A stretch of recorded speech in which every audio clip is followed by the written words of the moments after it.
नमस्कार मित्रांनो, स्वागत आहे आपल्या किसान राजा चॅनलमध्ये. चॅनलच्या माध्यमातून आपल्यासाठी घेऊन आलो आहे मोठी अपडेट. राज्य सरकार पीक विमाचा पैसे जमा करणार. पीक विमा संस्थेत GR आपल्याला जाहीर झालेला आहे. सरकारने साधारणपणे 1,000 कोटी रुपयाचा 2023-24 आणि राहिलेला 25चा सर्व पीक विमा जमा करण्याचे आदेश दिलेले आहे. पीक विम्याविषयी सविस्तर माहिती आपण आज चॅनलच्या माध्यमातून घेणार आहोत.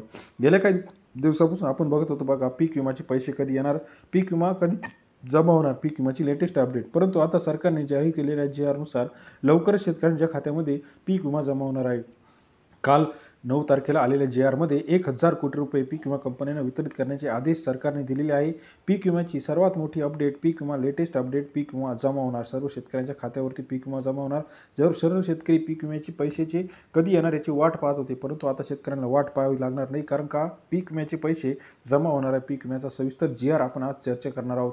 साधारणपणे 1,000 कोटी रुपये ही भरपूर मोठी अमाऊंट सरकारने दिलेली आहे पीक विमा कंपन्यांना. जे कप अँड कॅप मॉडेलनुसार पैसे देणे अपेक्षित होते ते सरकारने बऱ्याच दिवसापासून रोखून ठेवलेले होते, परंतु आता हे पैसे जमा व्हायला सुरुवात झाली आहे.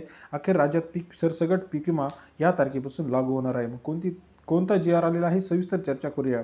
बघा, पशु आणि कृषी संवर्धन अंतर्गत महा GR या संकेतस्थळावरती आपल्याला हा GR आपल्याला पाहायला मिळू शकतो. महा GR या वेबसाईटवरती. GR काय आहे, चला तर सविस्तर चर्चा करूया. सर्वसमावेश पीक विमा योजनेअंतर्गत खरीप हंगाम 2024 करता 1,028 कोटीचा निधी सरकारने जाहीर केलेला आहे. याच्यामध्ये बघा, कृषी पशुसंवर्धन दुग्ध व्यवसाय या विभागाअंतर्गत हा GR आलेला आहे आणि हे पैसे आता सरकार कंपन्यांना देणार आहे. पीक विमा कंपन्यांना प्रस्तावना काय आहे बघा, राज्यात सर्वसमावेशक पीक विमा योजना अंतर्गत जे काही उरलेला निधी होता, तो उरलेला निधी 1,000 कोटी रुपयाचा निधी वितरित करण्यात येणार आहे. 1,000 कोटी रुपयाचा निधी या उरलेल्या कंपन्यांना, मग याच्यामध्ये जे काही ICICI लोंबार्ड असेल, जनरल इन्शुरन्स असेल, युनायटेड इंडिया असेल, युनायटेड सॅमको असेल, SBI असेल, या सर्व कंपन्यांना हा पैसे जमा करण्याचे आदेश सरकारने दिलेले आहे. राज्य सरकारचा हिस्सा जो काही आहे 1,000 कोटी, टोटल 2,083 कोटी होते, त्याच्यातले राज्य सरकारचा निधी आहे 1,028 कोटी. हा निधी वितरित करण्याचा निर्णय शासनाने घेतलेला आहे. काय आहे शासन निर्णय, चला तर जाणून घेऊया.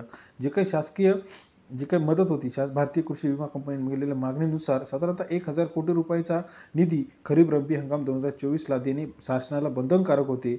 मग याच्यामध्ये जे पैसे सरकारने देणे अपेक्षित आहे ते पैसे भारतीय कृषी विमा कंपनी असेल, चोलामंडल असेल, HDFC असेल, ICICI लोंबार्ड असेल, या सर्व कंपन्यांनी मिळून रिलायन्स इन्शुरन्स असेल, SBI असेल, युनायटेड इंडिया असेल, साधारणपणे 1,000 कोटी रुपये सरकार आता यांना जमा करणार आहे. आणि जसे हे सरकार आपल्याला पैसे जमा करणार तसा लगेच शेतकऱ्यांना पीक विमा जमा होणार आहे. म्हणजे सरकार साधारणपणे 7 ते 8 दिवसामध्ये पीक विमा हा सर्व शेतकऱ्यांच्या खात्यावरती येणार आहे. ही सर्वात मोठी अपडेट पीक विमा संदर्भात शेतकऱ्यांना आलेली आहे.